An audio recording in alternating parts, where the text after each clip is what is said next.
My name is Natalie. I'm 32 years old, and I was staring at my phone like it might explode. My sister Cassandra had just posted a photo from our parents' 40th anniversary party. Everyone looked perfect. Champagne glasses raised, designer dresses, that expensive restaurant lighting that makes everything glow. But here's the thing. I wasn't in that photo. I wasn't at that party. Because my own parents told me I wasn't welcome. They actually forbid me from coming to their anniversary celebration. And as I zoomed in on that image, my hands started shaking. There in the background, partially hidden behind a floral arrangement, was someone who shouldn't be there. Someone whose presence made absolutely no sense. That's when I knew. Everything they'd told me was a lie. Before we dive into this mess, tell me where you're watching from. Drop your city in the comments because I want to know I'm not alone in dealing with family drama like this. And if you've ever felt like the black sheep in your family, hit that like button right now. Trust me, you're going to want to subscribe because this story gets wild. Let me take you back to where it all started. I need you to understand my family to get why this hurt so bad. There were 5 of us. My dad, Richard. My mom, Diane. My older sister, Cassandra, who's 35. Me. And my younger brother, Derek, who's 28. And we looked perfect from the outside. Dad owned a construction company. Mom volunteered at the country club. We had the nice house, the family dinners, all of it. But inside that house, I was invisible. Cassandra was the golden child. I mean that literally. Everything she touched turned to gold in my parents' eyes. She was beautiful, sure. Tall, blonde, knew how to work a room. By the time she was 25, she was pulling 6 figures in marketing. Married this guy Preston who came from old money, the kind of family that has portraits of ancestors in their hallways. Derek was the baby boy. The son. Dad's pride and joy who'd take over the business someday. He could do no wrong. And me? I was the problem child. Not because I got in trouble, because I asked questions. Because I wanted to be an artist instead of going into business. Because I didn't fit the mold they'd created. I remember this one time when I was 14. I'd spent weeks on this mixed media art project for school. Used photographs, paint, found objects, poured my heart into it. Left it on the dining room table to dry overnight. Next morning, it was destroyed. Paint smeared everywhere. Photos torn. Cassandra said I must have knocked it over in my sleep. I knew that was impossible. My bedroom was upstairs. But my parents believed her. Told me I needed to be more careful with my things. That was the pattern. Cassandra broke something, blamed me, and everyone just accepted it. When I was 17, I got accepted to this prestigious art program. Full scholarship. I was so excited. Planned this whole dinner to celebrate with my family. Made reservations at this Italian place I loved. The day of the dinner, Cassandra called. She had some work thing. A networking event. Mom immediately said we should reschedule my celebration. Dad agreed. We never did reschedule. But when Cassandra got engaged to Preston, 300 people at the wedding, ice sculptures, live band, the works. My parents talked about it for years. How perfect it was. How proud they were. I got married 3 years ago to Julian. Has a high school teacher, teaches history and coaches soccer. Best man I've ever known. Patient, kind, sees me for who I am. My parents made exactly 3 comments about our wedding. 1. Couldn't we have it somewhere nicer than the botanical gardens? 2. Did Julian really need to invite so many of his family members? 3. They hoped the food would be better than the tasting menu suggested. 75 people came to my wedding. It was beautiful. Strings of lights in the trees. My art students did the flower arrangements. Julian cried during his vows. I was happy. But my parents spent the whole time comparing it to Cassandra's wedding. Mom actually said, within earshot of Julian's mother, that it was nice wed kept things simple since we were on a budget. I kept trying though, kept showing up to family dinners. Kept calling Mom every week, kept pretending it didn't hurt that every conversation somehow circled back to Cassandra's latest accomplishment or Derek's progress at the company. 2 months before the anniversary party, Cassandra called me. Said she needed a favor. There was this emergency with her house. The foundation needed immediate repairs. Some contractor had found water damage. She needed $5,000 right away. Insurance wouldn't cover it until next month. Could I help? $5,000 was a lot for us. Julian and I had been saving for a new roof, but this was my sister, and she promised she'd pay me back in 4 weeks when the insurance check came through. I transferred the money that day. 4 weeks passed. Then 5. Then 6. I called Cassandra about it. She didn't answer. Texted her. No response. Finally caught her at a family dinner. She looked annoyed when I brought it up. Said things were complicated. She'd get me the money when she could. Why was I being so pushy about it? Mom overheard. Pulled me aside later. Told me it wasn't classy to talk about money at the dinner table. That Cassandra was under a lot of stress with the house situation. That I should be more understanding. I left that dinner feeling crazy. Like I'd done something wrong by wanting my money back. That should have been my first clue.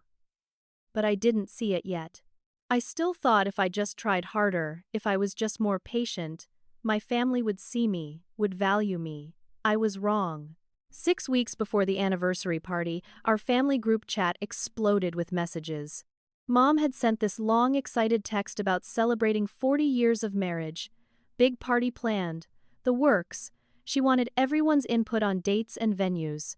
I responded immediately, told her how happy I was for them. Offered to help with decorations since that's kind of my thing. Asked if she needed help with the planning. My messages just sat there. Delivered. Read. But nobody responded. 3 days of silence in that group chat. Cassandra and Derek were clearly talking to Mom privately because suddenly, the date was set, the venue was booked, everything was decided. Without any input from me, I tried not to let it sting. Told myself they were just busy. Then my phone rang. Mom calling. My stomach did this weird flip. She never just called anymore. It was always texts. I answered. Her voice was cold, formal. Like she was talking to a stranger. Natalie. We need to discuss the anniversary party. Okay, I said. Tried to sound upbeat. I was thinking I could make these centerpieces with photos from throughout your marriage and that won't be necessary. She cut me off.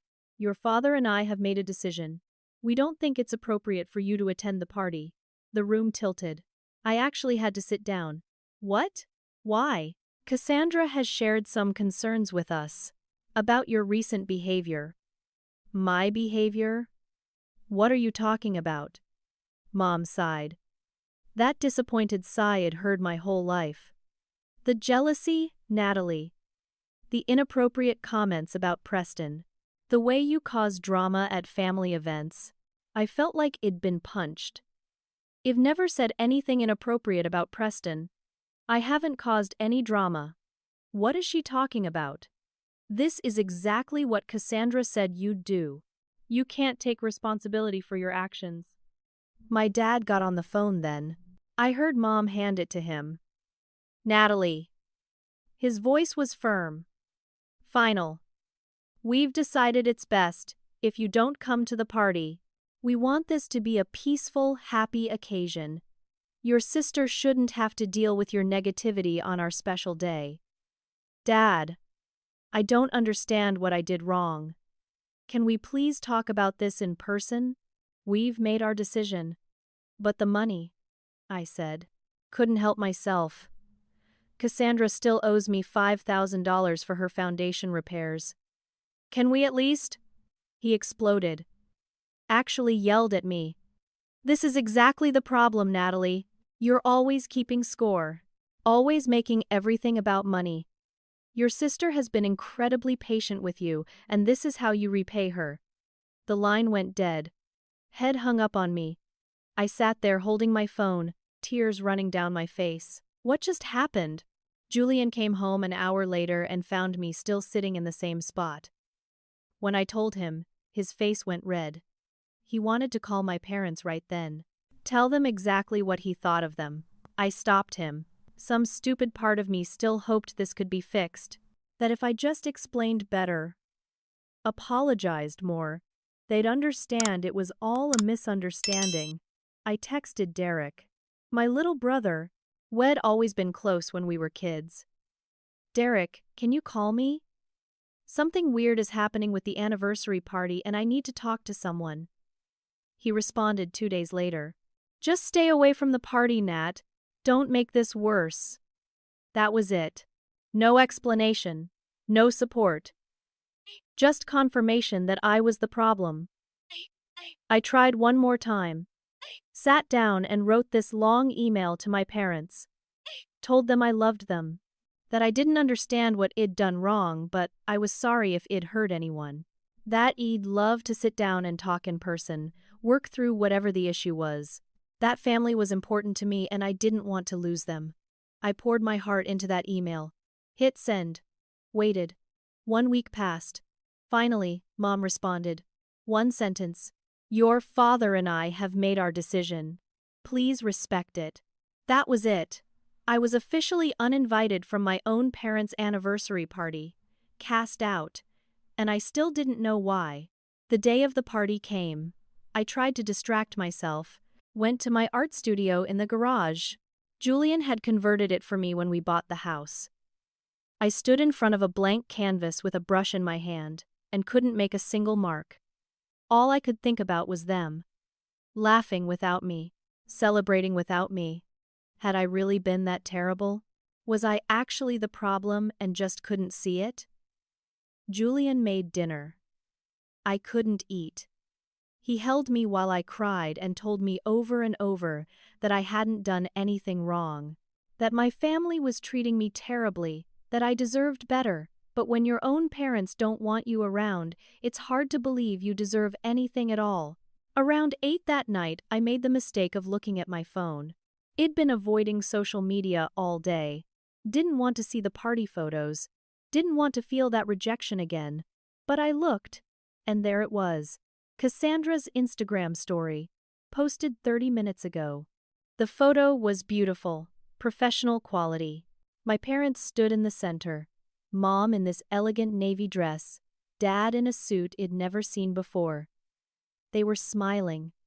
Really smiling. The kind of happy I hadn't seen on their faces in years. Cassandra and Preston flanked them on one side.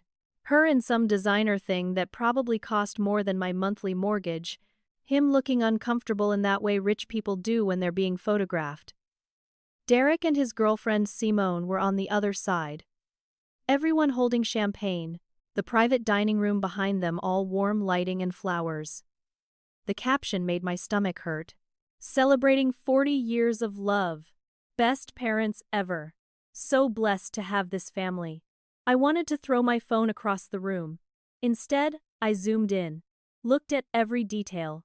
Tried to understand what was so wrong with me that I couldn't be in this picture. That's when I saw him. Background, partially obscured by this massive floral arrangement. A man at another table. I could only see part of his face, but I knew him immediately. Marcus Sullivan. Cassandra's ex-boyfriend from college. They'd dated for 3 years. Serious relationship, everyone thought they'd get married. Then they broke up right before graduation. Some big blowout fight. Cassandra never really talked about it. I'd actually run into Marcus about 6 months ago. Random encounter at this coffee shop downtown. We'd chatted for a few minutes. Caught up. He seemed happy. Showed me photos of his wife and their baby. Then he said something that stuck with me. Hey, this is probably nothing, but Cassandra contacted me a few months ago. Wanted to get together. Talk about old times. Head looked uncomfortable. I didn't feel right about it. Am married now. I told her no. At the time, I'd brushed it off. Figured Cassandra was just feeling nostalgic or something. But now Marcus was at my parents' anniversary party? Why? I zoomed in more. Squinted at the screen. There were other people in the background I didn't recognize. Wait. That looked like Bryce. Preston's business partner. I'd met him a few times at family dinners. Nice enough guy. Married with 2 kids. I thought back to the last family dinner I'd been to. 3 months ago. Right before everything fell apart. I'd gotten up to use the bathroom and walked past the study. The door was cracked. I heard Cassandra's voice and Bryce's. Talking, quiet, intense. When I pushed the door open, they jumped apart. Cassandra's face was flushed. Guilty. Shed stammered something about discussing a marketing strategy for Preston's company. They'd both rushed out of the room like I'd caught them doing something wrong. I hadn't thought much of it then. Now I couldn't stop thinking about it. I looked at the photo again. Really looked. Cassandra's body language with Preston seemed off. Stiff. He had his arm around her, but she was leaning away slightly. And his smile didn't reach his eyes. I'd been around them enough to know what they looked like when they were happy together. This wasn't it. Something was wrong in that picture. Something beyond just my absence. I screenshotted it. Started analyzing every detail like it was evidence. Because maybe it was. The restaurant name was visible on a menu in the background. Castellanos. The fanciest place in town. Reservations booked months in advance. Castellanos. Why did that name feel familiar? Then I remembered. 4 months ago, I'd been running errands downtown.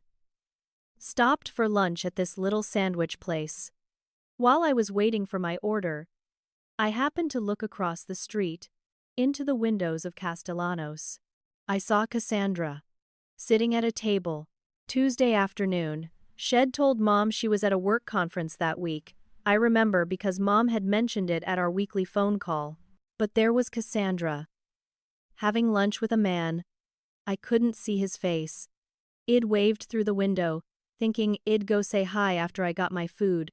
She saw me, made direct eye contact, then turned her head and pretended she hadn't. I'd felt weird about it but convinced myself I was being paranoid. Maybe the conference had ended early, maybe that was a client lunch. Now all these little strange moments were adding up to something. Marcus contacting her. Cassandra and Bryce in the study. The lunch I wasn't supposed to see. The weird tension in this photo. Julian. I called out. My voice sounded strange. Tight. He came into the living room. Took one look at my face. What's wrong? I showed him the photo. Explained everything. The background details. The strange encounters. The lies. He was quiet for a long minute, then he said it. The thing I'd been thinking but was too scared to say out loud.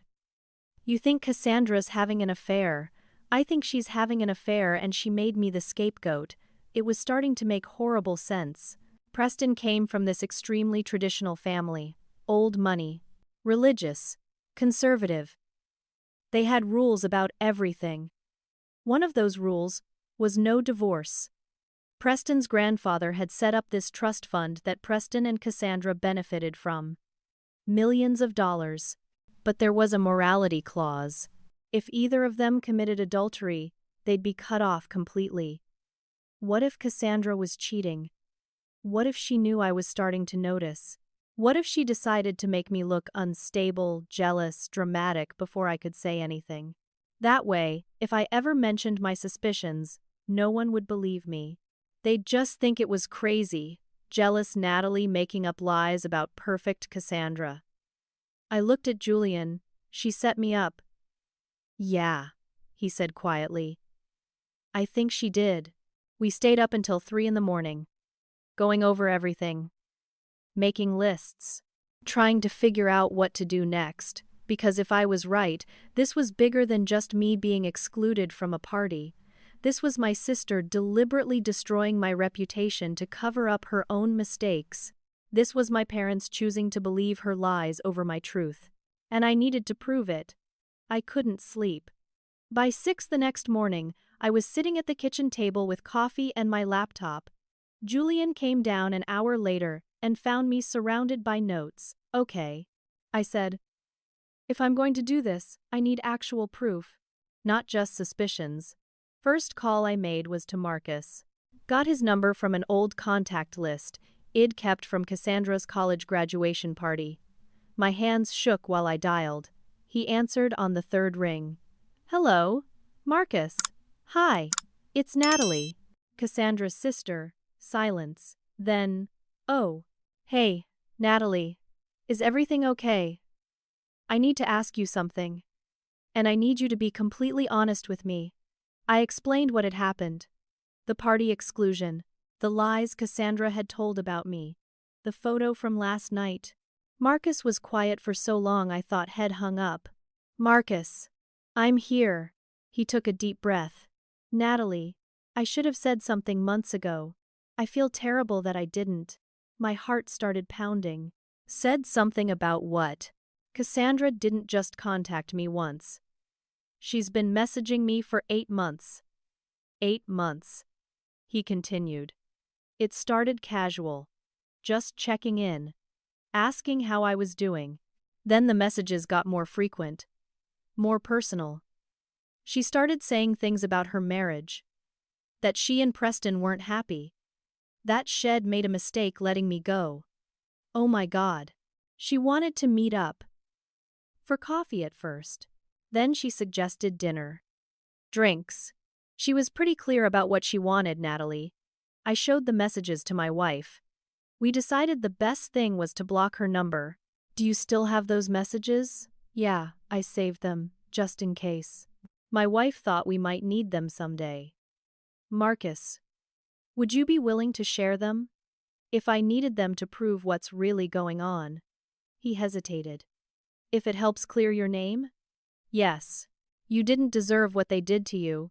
You were always the kind one in that family. That made me want to cry. Thank you. I'll let you know what I need.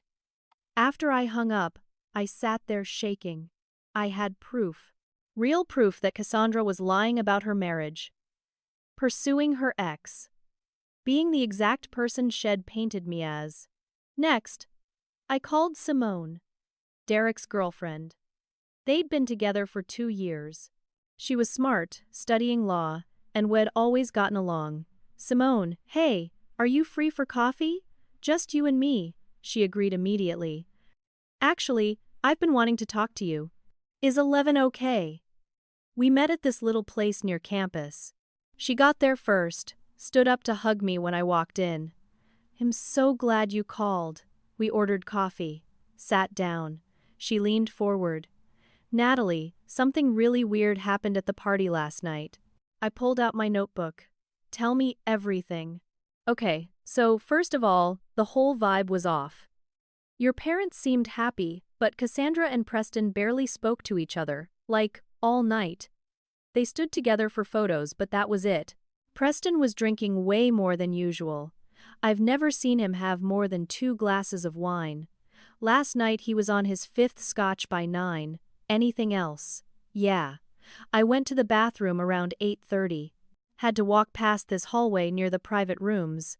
I heard Cassandra on her phone. She was saying, I told you not to call me tonight. We can't do this now. Her voice was really sharp. Stressed. My pen stopped moving. Did you see who she was talking to? No, but when she saw me, she hung up fast, told me it was a work emergency. But Natalie, I saw the caller ID for just a second before she locked her phone. It was saved as just B with a heart emoji. B, Bryce. There's more, Simone said. She looked uncomfortable. Derek has been acting really strange. He won't hear any criticism of Cassandra. Jumps to her defense immediately. But he seems stressed about it. Like he doesn't really believe what he's saying, but he has to say it anyway. You think she has something on him? I don't know. But, yeah. Maybe. Has not himself around her. We talked for another hour. I told her my theory. About the affair. The setup. Everything. Simone didn't look surprised. That makes sense. All of it.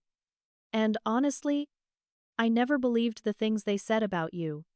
You've never been anything but kind to me. Would you help me prove it?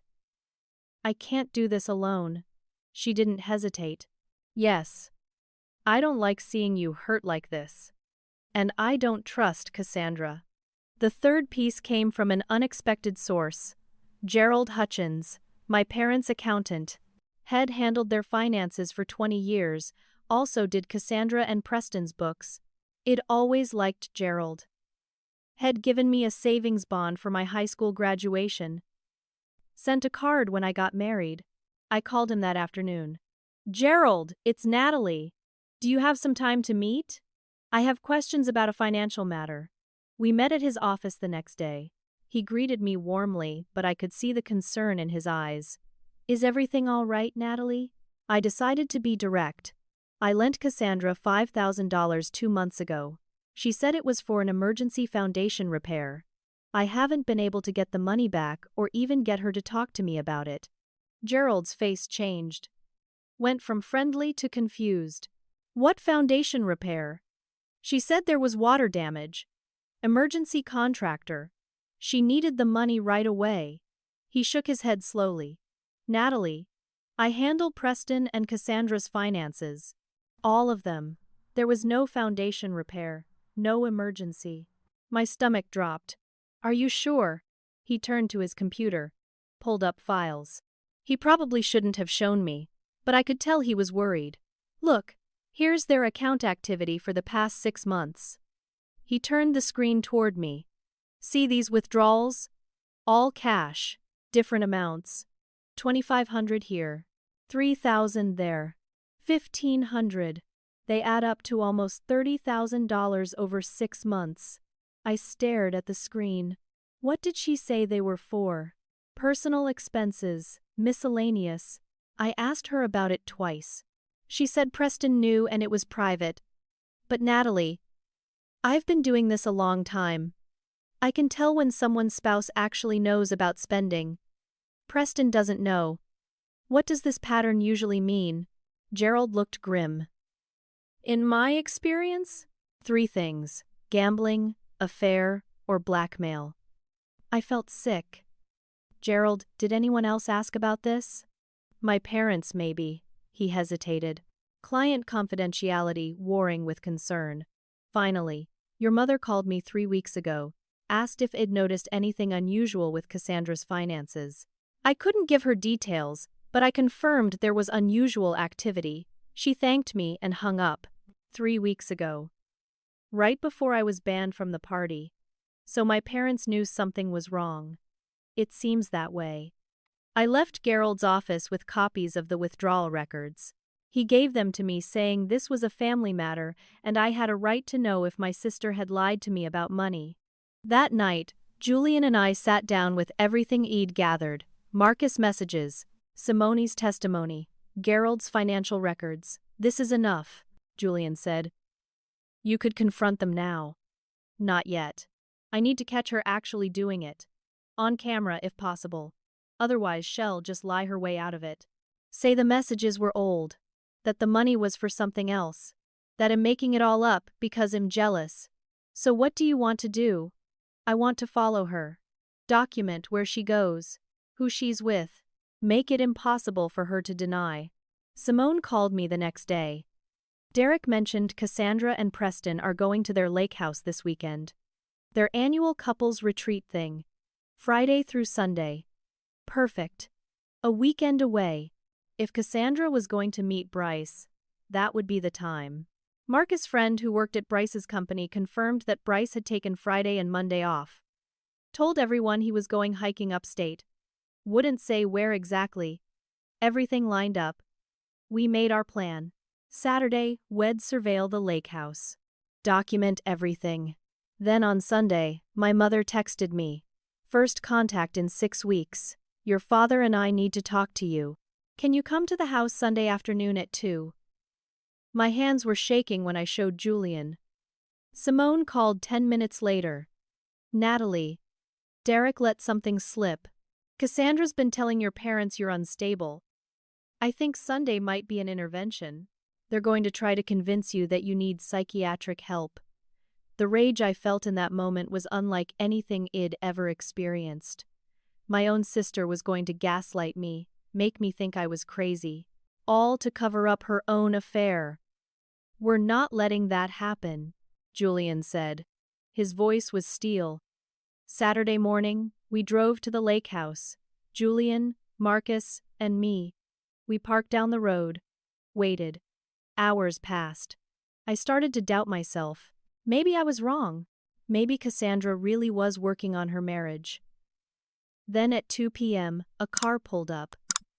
Not Cassandra's BMW. A rental sedan. Cassandra got out. She looked around nervously. Casual clothes. Sunglasses. Hair in a ponytail. Trying not to be recognized. She went inside the house. 20 minutes later, Bryce arrived. Different car than his usual. He had an overnight bag. Marcus took photos, lots of them. License plates, clear shots of both their faces, timestamps. We watched them through the windows, saw them embrace. Saw body language that left no doubt what was happening. I didn't feel triumphant, just sad. This was my sister. My family was falling apart. But I also felt clear. I wasn't crazy. I wasn't the problem. Tomorrow, everyone would know the truth. Sunday morning felt surreal. I kept looking at the photos on Marcus' camera.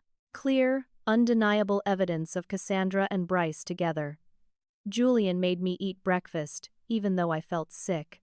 "You need your strength," he said. "Today's going to be intense." We printed everything. Marcus message screenshots, Gerald's financial records, the surveillance photos. I put it all in a folder and felt its weight in my hands. This was it. No more being the scapegoat. No more lies. Marcus parked down the street from my parents' house at 1:50. "I'll wait here. Call me when you need me." Julian and I walked to the front door. I didn't even have to knock. The door opened before we reached it. Mom stood there, her face was cold. No smile, no hug. "Natalie, Julian, come in." The living room felt like a courtroom. Dad sat in his leather armchair, the one he always claimed as his throne. Cassandra was on the couch, tissue in hand, eyes already red like she'd been crying. Preston sat next to her looking deeply uncomfortable. Derek stood by the window, wouldn't meet my eyes. No Simone. Derek had made her stay away. I knew immediately this was an ambush. Dad spoke first. "Natalie, we asked you here because we're very concerned about you," Mom added. "Deeply concerned about your behavior over the past few months." Cassandra dabbed at her eyes. Her voice came out small, wounded. "I've tried so hard to be patient with you. To understand. To help. I stayed quiet. Let them talk. Wanted to hear exactly what lies they'd built. Your obsession with your sister," Dad continued. "Your jealousy. These accusations you've been making." "What accusations?" I asked. Kept my voice level. Cassandra looked at Preston. Took his hand. She was good. I had to give her that. "Marcus told Preston that you've been calling him, asking inappropriate questions about my marriage, trying to create problems between us." I almost laughed at the audacity. "Gerald told me you've been trying to access my financial records," Cassandra continued, "going behind my back to my accountant. This invasion of privacy is just—" Mom interrupted. "We think you need professional help, honey. This behavior isn't healthy." Dad nodded. "We've made an appointment for you. Dr. Richardson." Excellent. Next Wednesday at 3. They'd actually scheduled a therapy appointment for me. Decided I was mentally ill. This was really happening. Preston spoke up. His voice was quiet. "Natalie, I don't understand why you're so fixated on our marriage. We've always tried to include you, make you feel welcome. But these paranoid thoughts you're having." He sounded genuine. Hurt. I realized then that Preston had no idea. Cassandra had been playing him too. He actually thought I was the problem. Derek finally spoke from the window. "Just accept the help, Nat. We all want what's best for you." My own brother turned against me. I took a breath, opened my bag, pulled out the folder. "Am not obsessed, am not jealous, and am definitely not mentally ill." I placed the folder on the coffee table. "But I do have some questions for Cassandra." Cassandra's face flickered. Just for a second. Fear. I opened the folder. Laid out the first set of photos. Yesterday's surveillance shots. Cassandra getting out of the rental car. Bryce arriving with his overnight bag. The two of them visible through the lake house windows in an embrace that left nothing to the imagination. The room went silent. Preston leaned forward, picked up a photo. His hands started shaking. "What is this?" His voice cracked. "I took those yesterday," I said.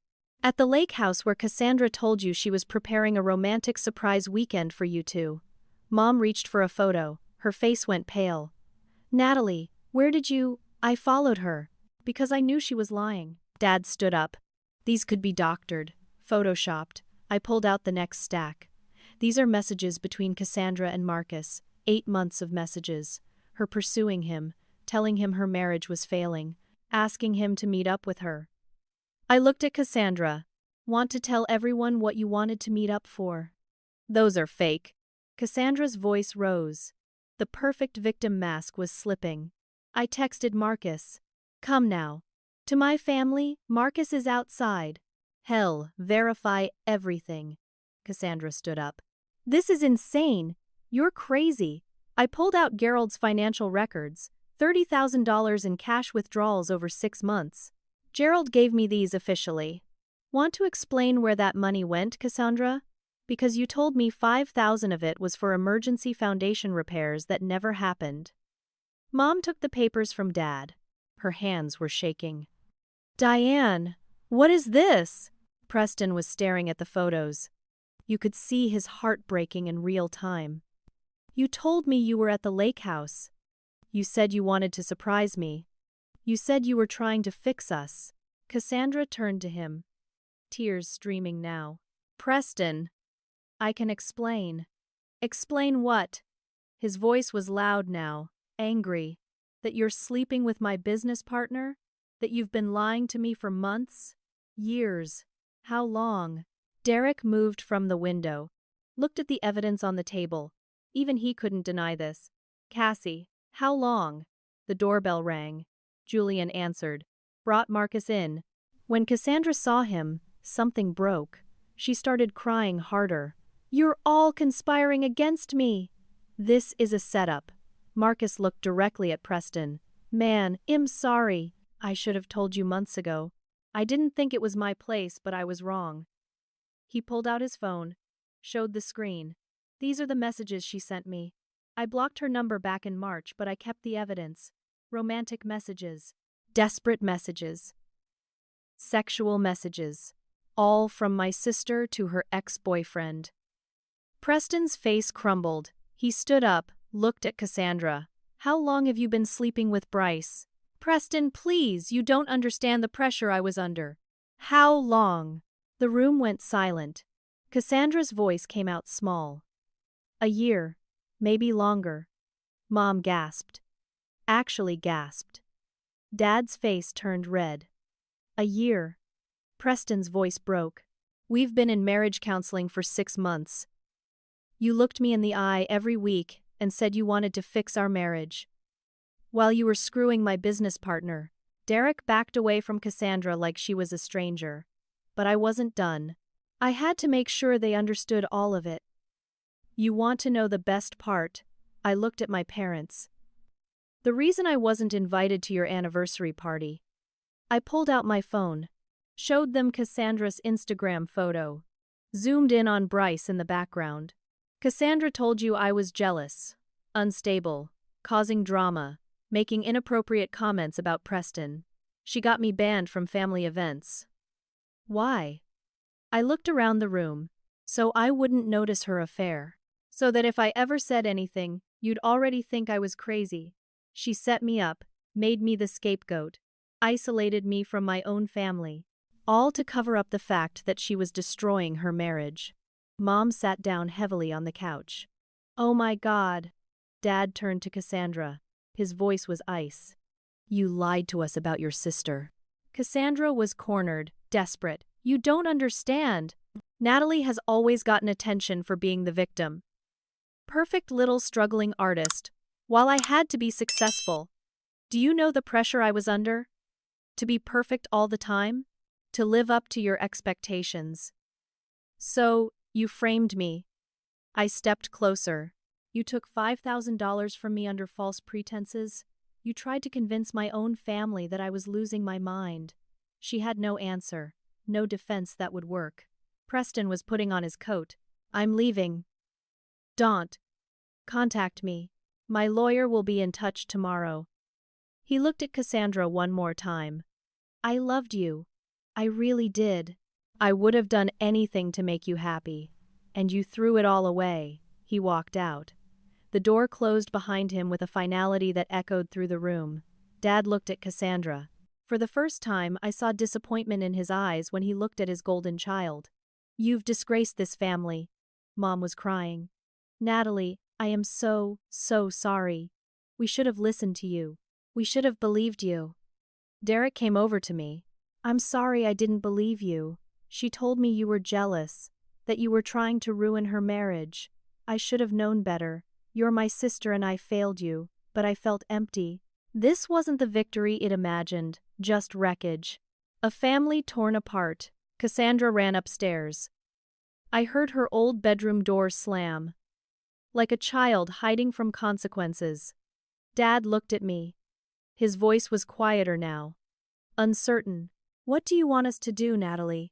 I realized I had the power now. I could demand anything. Apologies. Money. Complete estrangement. But I was too tired for revenge. I want the truth acknowledged. I want you to admit that I wasn't the problem. That's all I need right now. Mom came over, tried to hug me. You were never the problem, sweetheart. Never. We failed you. We chose the wrong daughter and we failed you. It was too little. Way too late. But it was something. I left that house with Julian and Marcus, got in the car, drove home, and for the first time in 6 weeks I could breathe. 2 weeks felt like 2 years. Preston filed for divorce on Monday, had his lawyer send papers to Cassandra by Wednesday, moved out of their house by Friday. He wasn't playing around. Bryce's wife found out that same week. Don't know how. Maybe Preston told her. Maybe she saw it on her own. But she filed for divorce too. The whole thing became this messy, public disaster. Preston and Bryce's business partnership dissolved. 10 years of building a company together, gone. Lawyers got involved. Assets had to be split. It was going to be expensive and ugly for both of them. Cassandra moved back in with my parents. She had nowhere else to go. They took her in because that's what parents do. But the warmth was gone. Mom told me on the phone that Dad barely spoke to Cassandra, just looked at her with disappointment. I kept my distance. From all of them. Needed space to process what had happened. To heal from years of being overlooked and then actively betrayed.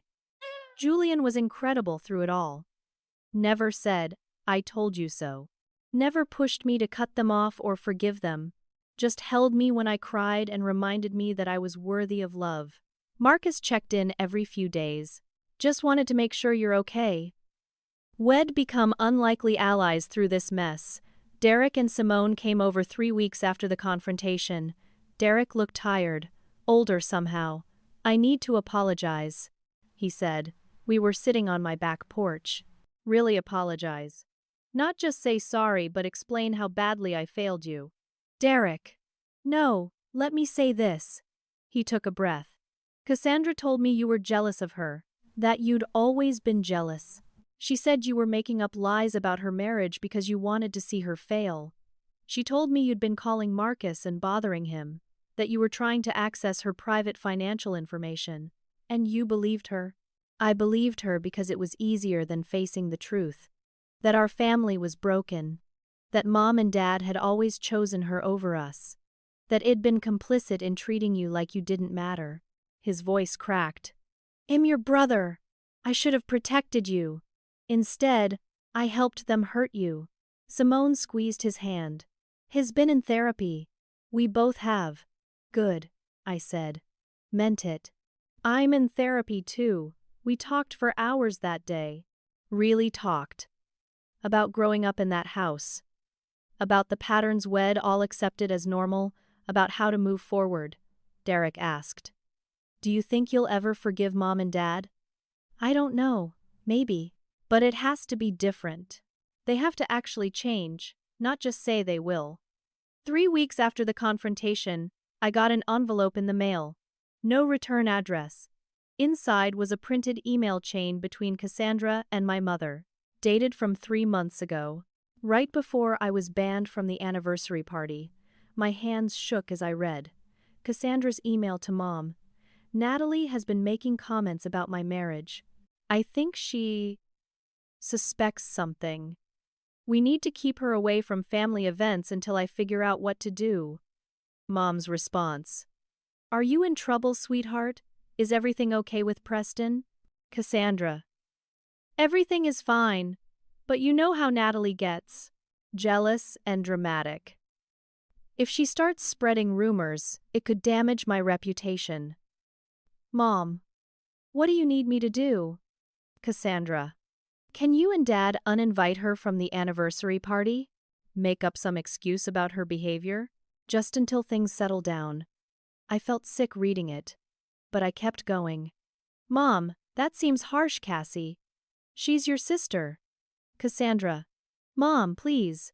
I'm asking for your help. You've always helped me before. Mom, let me talk to your father. Next email, 2 days later. Mom to Cassandra. Your father agrees. Well, tell Natalie she can't come to the party. Well, say it's because of her recent behavior at family dinners. Cassandra. Thank you, Mom. You're the best. This is just temporary until everything calms down. Mom, we trust you know what you're doing.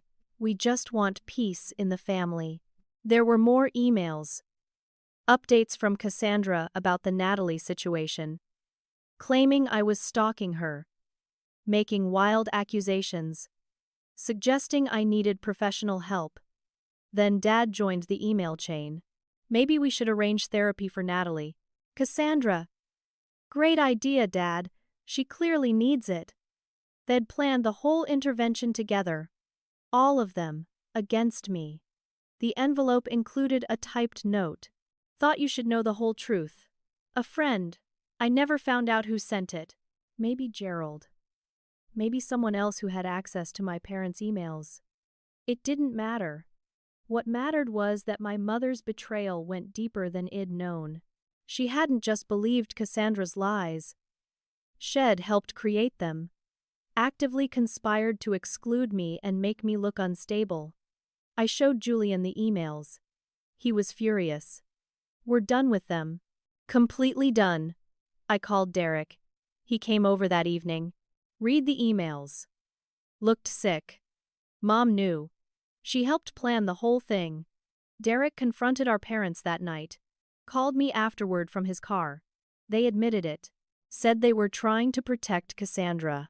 They thought if they kept you away from the party, she'd have time to work things out with Preston. They never imagined it would explode like this. What did you say? I told them they sacrificed you to enable her. That they made you the villain in a story where you were the victim. Dad tried to defend it. Said they were doing what they thought was best for the family. I told him the family was already broken, and they just made it worse. I'm sorry you're in the middle of this. I'm not in the middle, Derek said firmly. I'm on your side, where I should have been from the start. Mom called the next day. She was crying. I made a terrible mistake. I thought I was protecting Cassandra. I thought keeping family peace was the most important thing. I was wrong. I was so wrong. You sacrificed me to protect her, I said. You let her frame me as mentally ill. You helped her gaslight me. I know. God. Natalie, I know. I don't know how to make this right. I need space from you. From all of you. For how long? I don't know.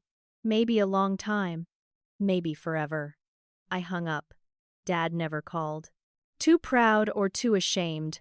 Probably both. Cassandra didn't reach out either.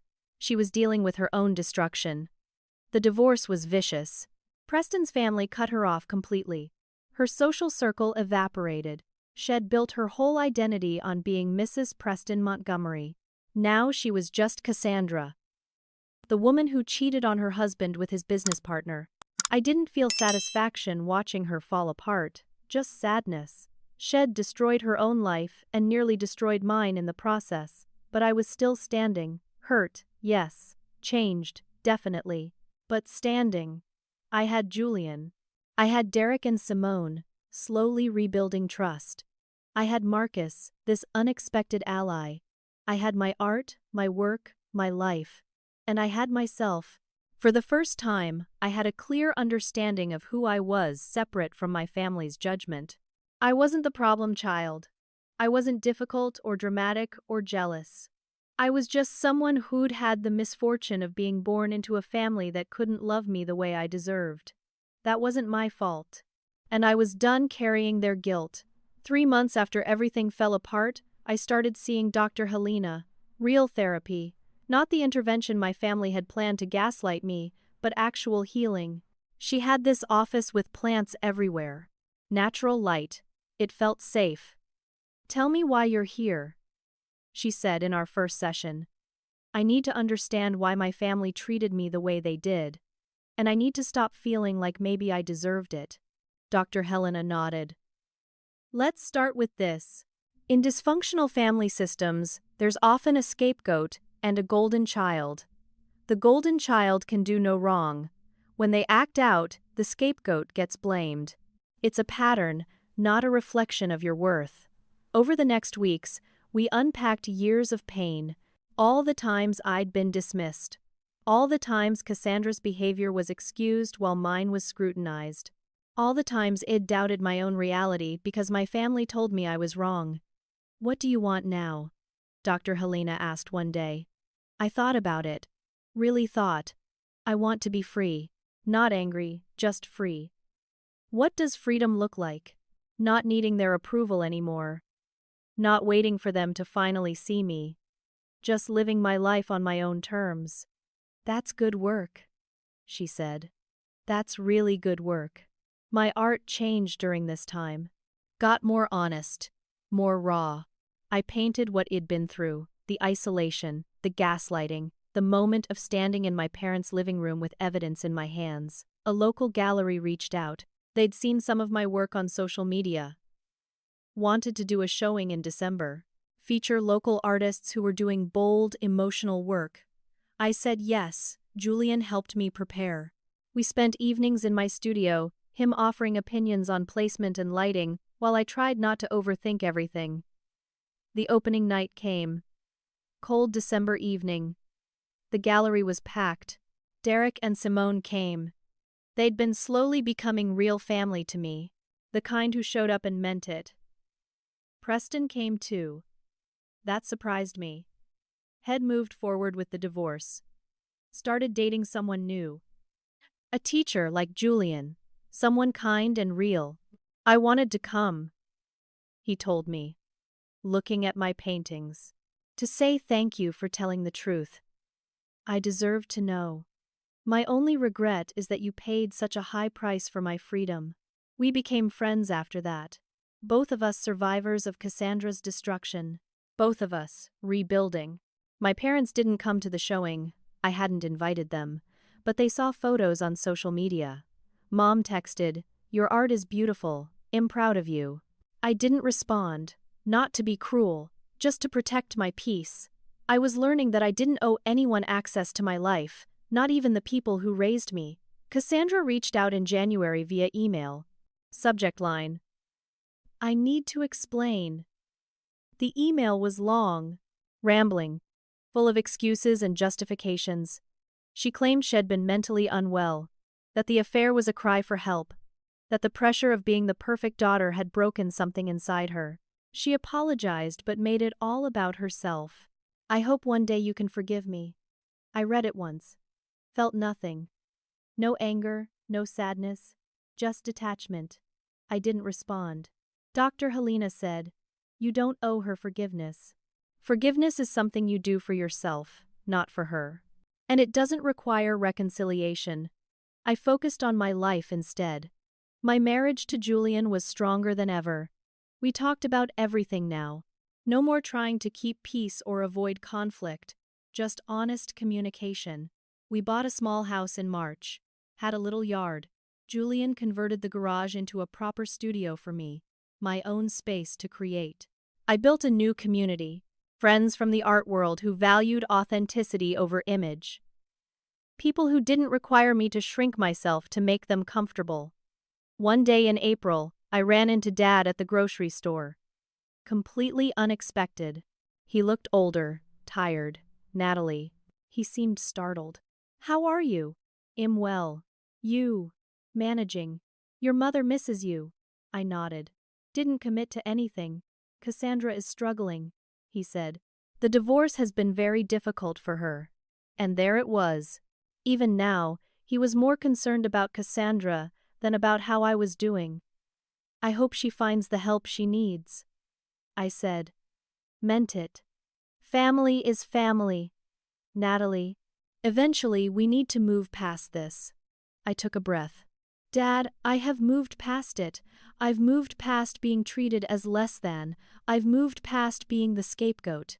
If you want a relationship with me, it has to be different. He looked uncomfortable. Different how? You have to see me as equal to Cassandra. You have to respect my boundaries. You have to acknowledge what happened and actually work to change. Dad stiffened. I've apologized. You said sorry. You didn't change anything. You're still protecting Cassandra. Still making excuses for her behavior. She's my daughter. She made mistakes. I'm your daughter too. But you were willing to sacrifice me to protect her. Silence. He couldn't deny it. When you're ready to treat me with the same love and respect you give Cassandra, call me. Until then, I need to maintain distance. I walked away. Felt powerful and sad and free all at once. Derek called later that week. Dad told me what you said. I think you're right. We met for coffee. Had been in therapy too. Simone had encouraged him. He was starting to see the family patterns more clearly. I want to be a better brother to you, he said. I want us to have a real relationship, not based on who Mom and Dad think we should be. I want that too. We started having weekly coffee dates, honest conversations about our childhoods, about how we wanted to be different. Simone became a real friend. We bonded over surviving family chaos. She told me one day, "You taught me something important, to stand up for truth even when it's hard, even when everyone tells you you're wrong." I was building a chosen family.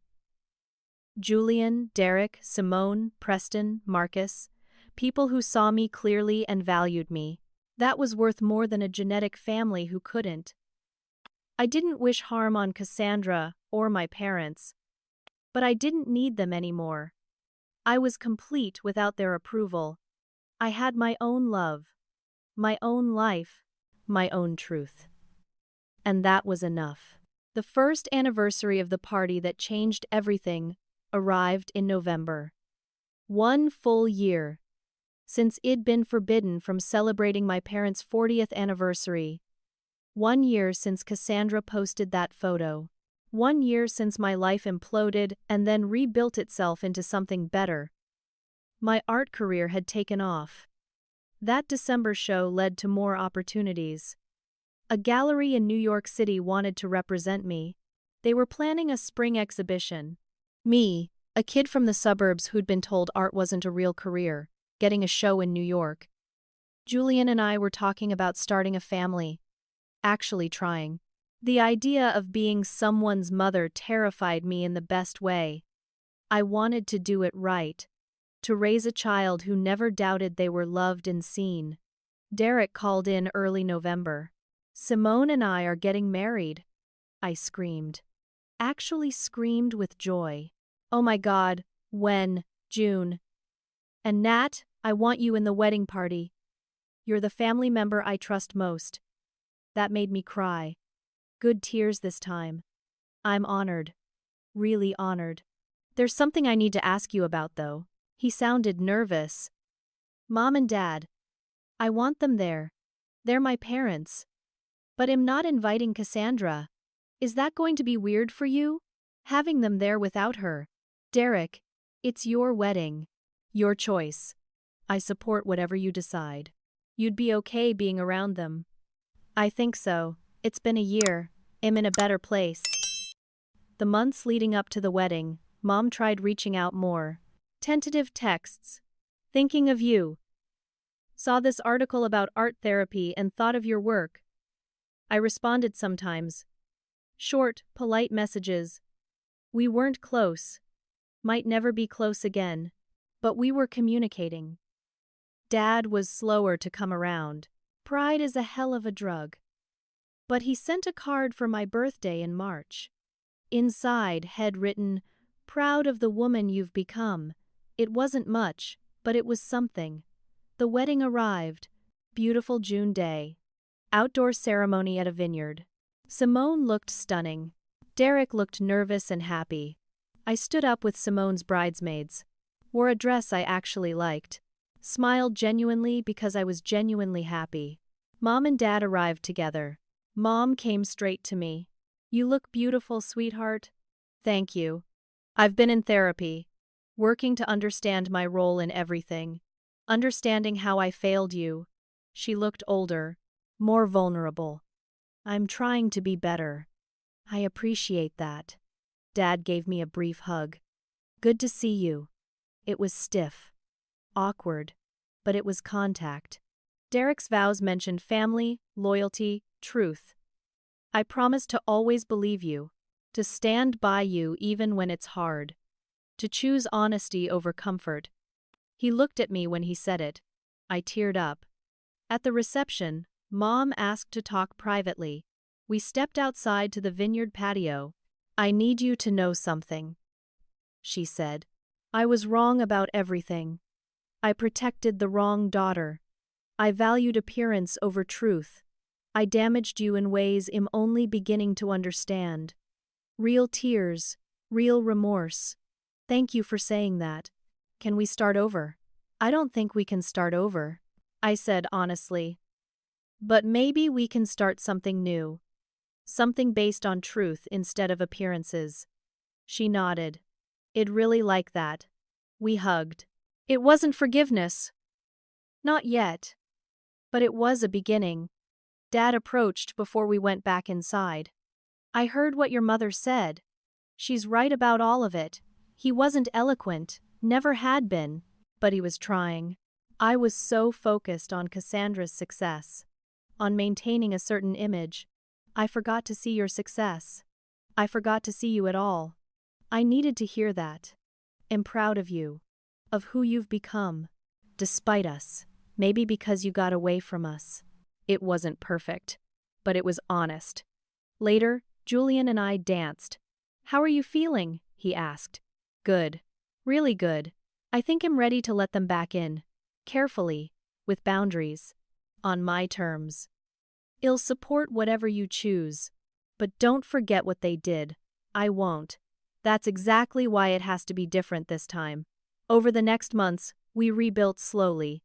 Monthly dinners with my parents. I enforced boundaries. When they mentioned Cassandra, I changed the subject. When they tried to compare us, I shut it down. "I'm not Cassandra. Stop comparing us." They adjusted, Mom especially. She started asking about my art in detail. Remembering dates and names. Showing up in ways she never had before. Dad was slower, but he tried. He came to a gallery showing in September. Stood in front of my paintings for a long time. Afterward, he said, "I didn't know you felt all this. You never asked. I should have." I never reconciled with Cassandra. We existed in completely separate worlds. I heard through Derek that Shed remarried, someone from another city, a fresh start where no one knew her history. I felt nothing about it. No anger, no satisfaction. Just indifference. That's how I knew I'd healed. When her name came up and I felt nothing. 2 years after the anniversary party, I got pregnant. Julian and I were having a daughter. We told the family at Sunday dinner. A new tradition we'd started. Small dinners with Derek, Simone, sometimes my parents, sometimes Preston and his girlfriend. Mom cried when we told her. "I'm so happy for you both." Dad smiled. really smiled. Congratulations. As I looked around that table, I thought about how much smaller our family was now. But healthier. More authentic. The smiles were real. I thought about that Instagram photo that had started everything. Everyone dressed perfectly, champagne raised, smiling for the camera. All of it fake. Now we had fewer people, but the love was real. That night, I wrote in my journal, something I'd been doing since therapy started. For years, I thought I needed my family's approval to matter. I thought being excluded meant I was unworthy. But the exclusion saved me. It forced me to see the dysfunction, to stop accepting crumbs, to demand real love or walk away. I learned that sometimes the people who hurt you most are the ones who were supposed to protect you. And that's not your failure. It's theirs. I learned you can forgive without forgetting. You can love people and still protect yourself from them. You can rebuild relationships, but only if both sides are willing to change. Most importantly, I learned that I don't need anyone else to choose me. I choose myself. And that's enough. I closed my journal and went to the nursery. Julian had painted it soft yellow. White crib in the corner. Rocking chair by the window. I touched my growing belly. Thought about the daughter we'd raise. She'd grow up different. No golden child. No scapegoat. Just loved for exactly who she was. That was my promise to her. To break the cycle. To build something better. Julian came in. Ready for bed. I nodded. Took his hand. Looking back, being forbidden from that anniversary party was the best thing that could have happened to me. It forced me to stop begging for love from people who couldn't give it properly. It forced me to find where I truly belonged. Sometimes that's not where you started. Sometimes it's something you have to build yourself. With people who see you. With people who choose you back. That's real family. Everything else is just biology. I learned that being excluded from the party wasn't rejection. It was redirection. Toward people who valued me. Toward a life where I didn't have to shrink myself. Toward freedom. The truth is, I'd spent 32 years trying to earn love that should have been freely given. Trying to be good enough for people who'd already decided I wasn't. Trying to fix a family system that was built to keep me as the problem. When they took away my invitation to their celebration, they actually gave me something invaluable. Permission to stop trying. Permission to walk away. Permission to build my own life without their approval. I stopped waiting for them to see me and started seeing myself clearly. Stopped waiting for them to love me right, and started loving myself fiercely. Stopped letting their narrative define me and started writing my own story.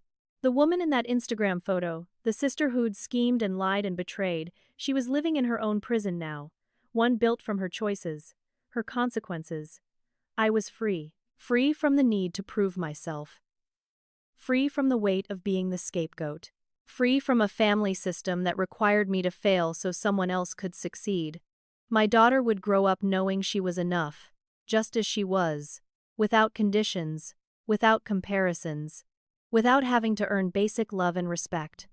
That was my revenge, if you could call it that. Not destroying anyone, just refusing to pass on the damage. Breaking the cycle. Building something new. As I drifted off to sleep that night, Julian's arm around me, our daughter moving gently inside me.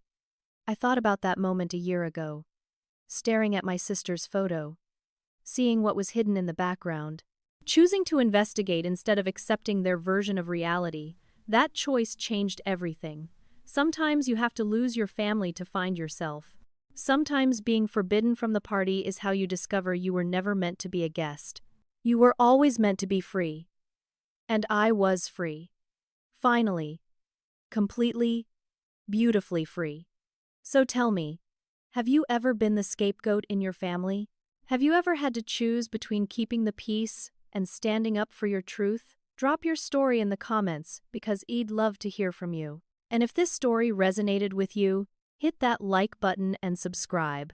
Share this with someone who needs to hear that they're not crazy, they're not the problem, and they deserve better. Thank you for listening to my story. I hope it helps you find the courage to choose yourself, even when it's hard. especially when it's hard. Take care of yourselves out there. You matter more than you know.